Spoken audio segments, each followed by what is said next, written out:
Subscribe કરો એ હૈ news India ચેનલને, પછી યુટ્યુબ એપ પર બેલ આઇકોનનું બટન દબાવો અને નિહાળો એ હૈ ન્યૂઝ ઇન્ડિયા ચેનલ.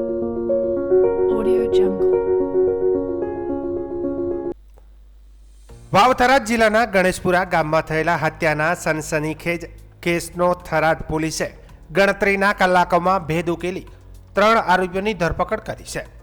પોલીસ તપાસ મુજબ મૃતક ગમાભાઈ પોતાની પત્નીના કથિત પ્રેમ સંબંધમાં આડખીલી રૂપ બનતા આરોપીઓએ મળીને હત્યાનું કાવતરું રચ્યું હોવાનો પ્રાથમિક ખુલાસો થયો છે. ઘટના બાદ પોલીસની અલગ અલગ ટીમોએ ટેકનિકલ સર્વેલન્સ અને હ્યુમન સોર્સની મદદથી તપાસ હાથ ધરી હતી. ઝડપી તપાસ દરમિયાન પોલીસે નર્મદાબેન ઉર્ફે નબાબેન ઠાકોર, પ્રેમજીભાઈ કાળાભાઈ પટેલ અને મુકેશભાઈ માવાભાઈ ઠાકોરને ઝડપી પાડી કાયદેસરની કાર્યવાહી હાથ ધરી હતી.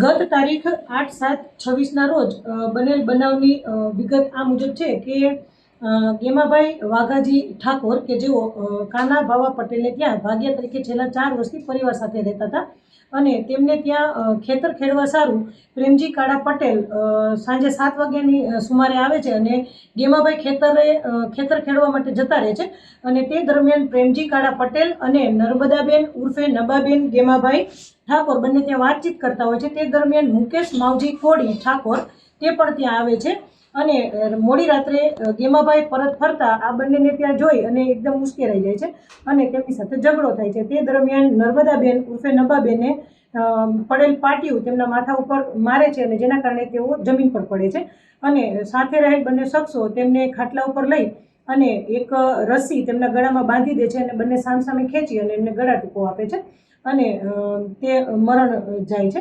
ત્યારબાદ સવારે 7 વાગ્યાના આસપાસ મુકેશ માવજી ઠાકોર ફરિયાદીને ટેલિફોનિક જાણ કરે છે અને ફરિયાદી અન્ય 6 શખ્સો સાથે જે તેમના સગા સંબંધીઓ છે તેમની સાથે બોલેરો ગાડી લઈ અને ઘટના સ્થળે પહોંચે છે અને ત્યાં તે ગામના સરપંચ કરશનભાઈ દરજી પણ હાજર હોય છે અને તેઓ પોલીસને જાણ કરે છે અને સમગ્ર ઘટના બાબતે જણાવે છે.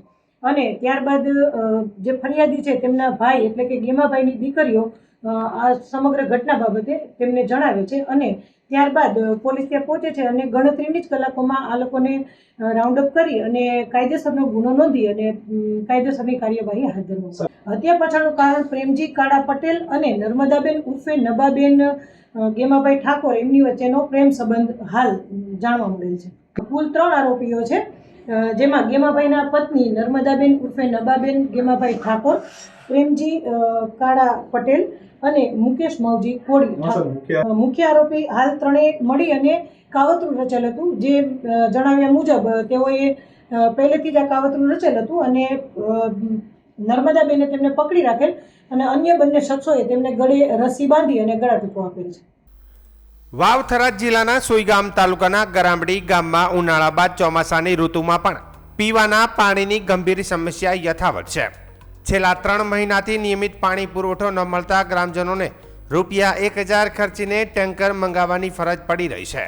મહિલાઓ, વૃદ્ધો અને બાળકોને પીવાના પાણી માટે ભારે હાલાકી ભોગવવી પડી રહી છે.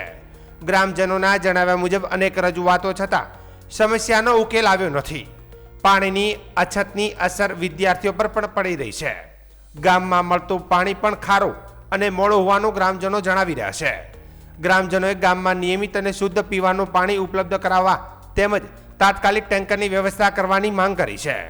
સમસ્યાનો વહેલી તકે ઉકેલ નહીં આવે તો ઉગ્ર આંદોલનની ચેતવણી પણ આપવામાં આવી છે. 5 મહિનાથી પાણી નથી આવતું. પાણી વણું શું કરવાનું?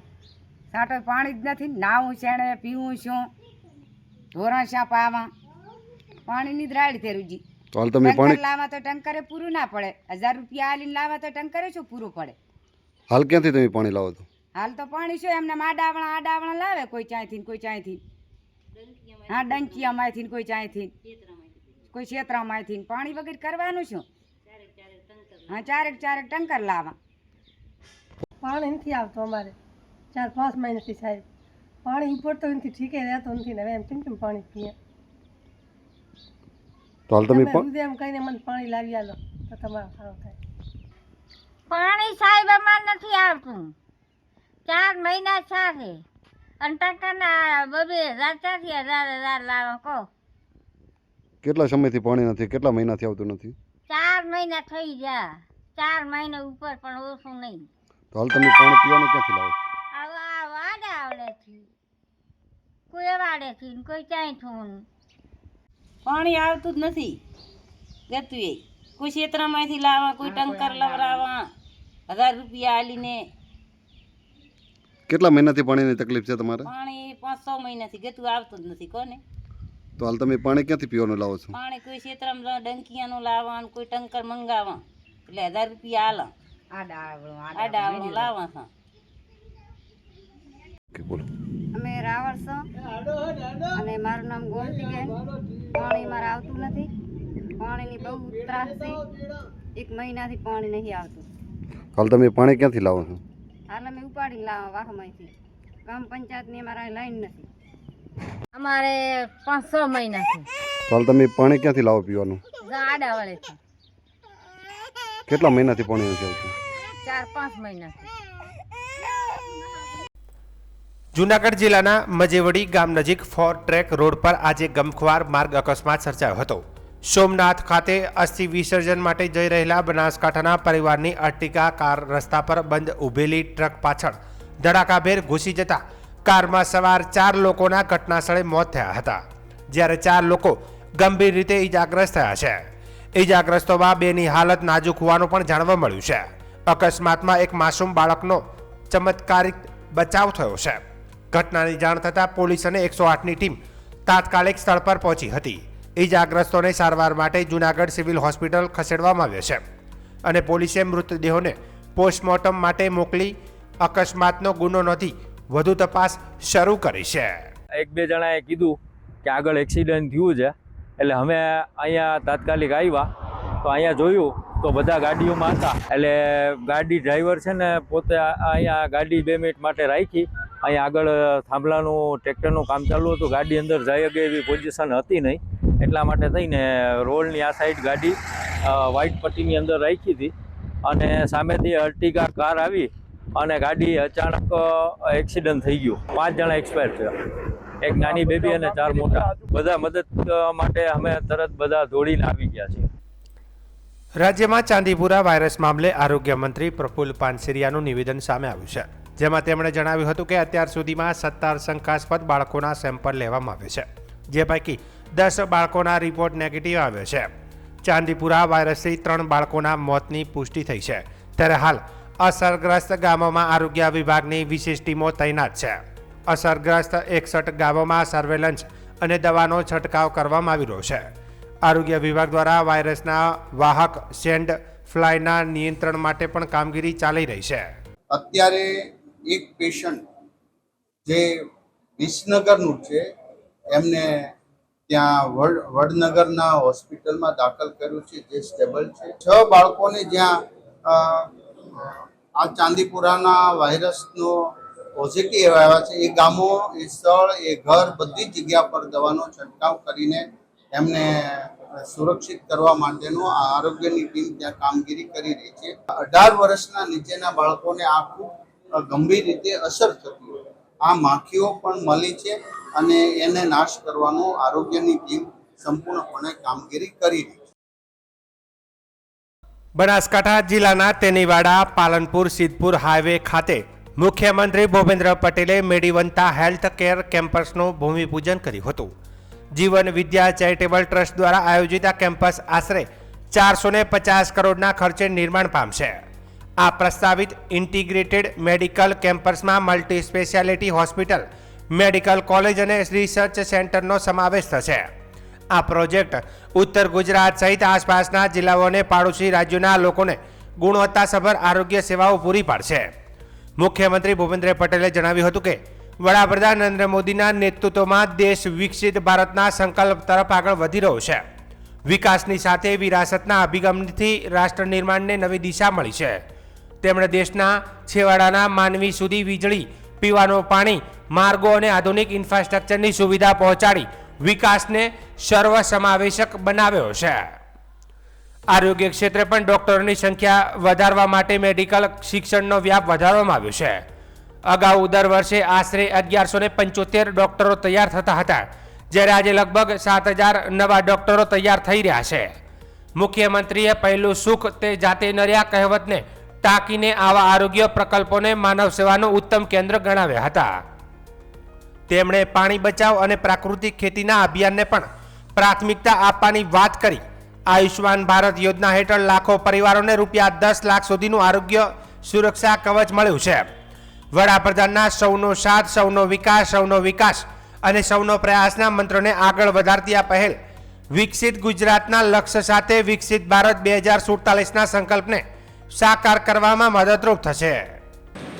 જન સેવાનો સંકલ્પ, રાષ્ટ્ર પ્રથમનું મિશન અને વિકસિત ભારત વિરાસતની સાથે હૈયે રાખીને છેવાડાના માનવીને પણ મોદી સાહેબ વિકાસની મુખ્ય ધારામાં લાવવાનો હર હંમેશ એમણે પ્રયત્ન કરે છે અને તેના પરિણામે જ આ 12 વર્ષ વિકાસ, વિશ્વાસ અને જનકલ્યાણના બન્યા છે.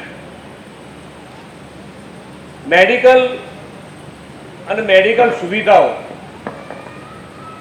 સેવા કરવા માટે સેવાનું માધ્યમ કોઈ પણ હોઈ શકે, પણ મેડિકલ માટે ગ્રામ્ય સ્તરે મલ્ટી સ્પેશિયાલિટી હોસ્પિટલ બનાવવું, આ વિચાર આવો એ પણ એક આપણા માટે કે ગ્રામ્ય સ્તરે મલ્ટી સ્પેશિયાલિટી હોસ્પિટલ આપણે બનાવીશું, ત્યાં આગળ કોણ આવશે, સુવિધાઓ કેવી રીતે આપી શકીશું, આ બધા જ વિચારો આપણને પહેલા આવતા હતા. ત્યારે તમે જુઓ તો આ એક પહેલો કિસ્સો નથી કે ગ્રામ્ય સ્તરે મલ્ટી સ્પેશિયાલિટી હોસ્પિટલ બનતી હોય.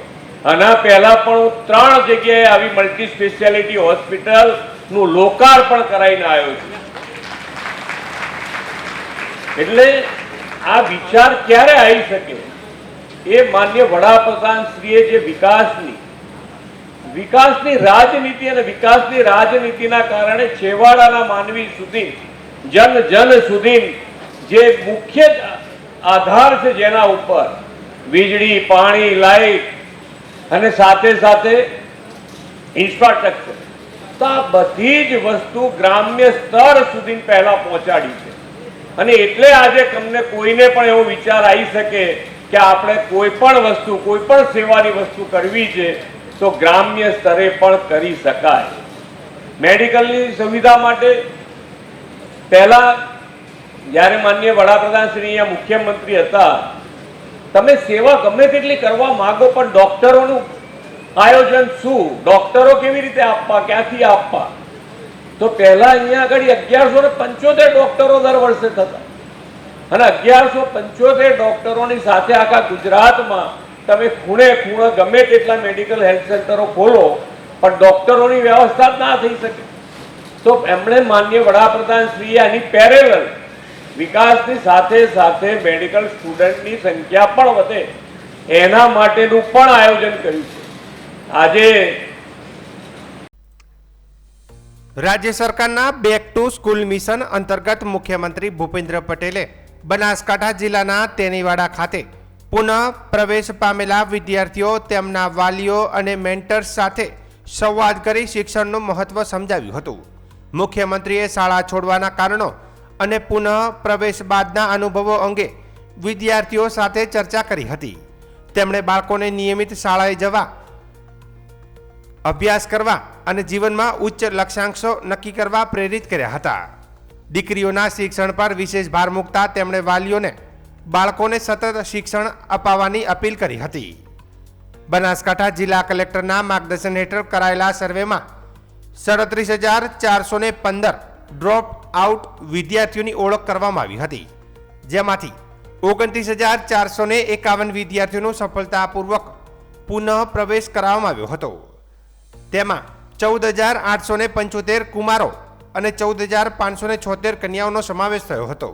આ વિદ્યાર્થીઓમાંથી 23,032 વિદ્યાર્થીઓને Gujarat state open school GSOS સાથે જોડવામાં આવ્યો છે, જ્યારે 6,368 વિદ્યાર્થીનીઓને નિયમિત શાળાઓમાં પ્રવેશ અપાયો છે. કાર્યક્રમ દરમિયાન વાલીઓને વિદ્યાર્થીઓએ પોતાના અનુભવો પણ રજૂ કર્યા હતા. આર્થિક મુશ્કેલીઓ અને અન્ય કારણસર અભ્યાસ છૂટી ગયેલા વિદ્યાર્થીઓએ શિક્ષકોના માર્ગદર્શનથી ફરી ભણતર શરૂ કર્યું હોવાનું પણ જણાવ્યું હતું. મારું નામ બી લાસેબેન ચંદુભાઈ છે. હું 8 ભણીને અભ્યાસ છોડી દીધો હતો, એટલે મારા ઘરની પરિસ્થિતિ વગી નથી. અને હવે હું મારી બહેનોને, અમારી પ્રાથમિક શાળાની બહેનોને અમને સમજાયા અને અમે પાછું અભ્યાસ કરવાનું ચાલુ કર્યું. અને અમારા છાપી વડિયાળા સ્કૂલમાં અમને સારું ભણાવવામાં આવે છે અને અમારી સ્કૂલ સારી ગમે છે. અમને હમણાં ભૂપેન્દ્રભાઈ પટેલ આવ્યા હતા અને અમને સમજાવીને ગયા. અમે હવે રોજ અને સ્કૂલમાં જઈશ. મારું નામ વાદી સુમાર રોહિતભાઈ છે. હું તેનીવાડા પગાર કેન્દ્ર શાળામાં અભ્યાસ કરું છું. હું ધોરણ 8માં અભ્યાસ કરું છું. હું મારા માતા પિતા સાથે કામ પર અમે બીજે રહેવા ગયા હતા, ત્યાં ગયો હતો. અને હમણાં અમારા સાહેબ અમને સમજાવીને લાયા અને હું અત્યારે શ્રી ભૂપેન્દ્રભાઈ પટેલ સાહેબથી અમને થોડું ભાષણ આપ્યું, તે અમે સાંભળ્યું. અને હું હવે ફરીથી ભણવા બેઠો અને હું હવે નિયમિત શાળામાં આવીશ. આજે બનાસકાંઠા જિલ્લાની અંદર છેલ્લા 3 વર્ષ દરમિયાન જે બાળકો ડ્રોપ આઉટ થયેલા હતા એવા બાળકો સાથે માનનીય મુખ્યમંત્રી સાહેબ શ્રી પ્રેરણાદાયી સંવાદ કર્યો. આ બાળકો રેગ્યુલર શાળાએ આવતા નહોતા, એટલે કે કેટલાક સમયથી ડ્રોપ આઉટ હતા અને બેક ટુ સ્કૂલ મિશન અંતર્ગત આ તમામ બાળકોને શાળામાં પુનઃપ્રવેશ કરાવવામાં આવેલો છે. બનાસકાંઠા જિલ્લાની અંદર કુલ 37,000 જેટલા બાળકો ડ્રોપ આઉટ હતા, જેમાંથી 29,000 જેટલા બાળકો પુનઃ શાળામાં પ્રવેશ પામેલા છે.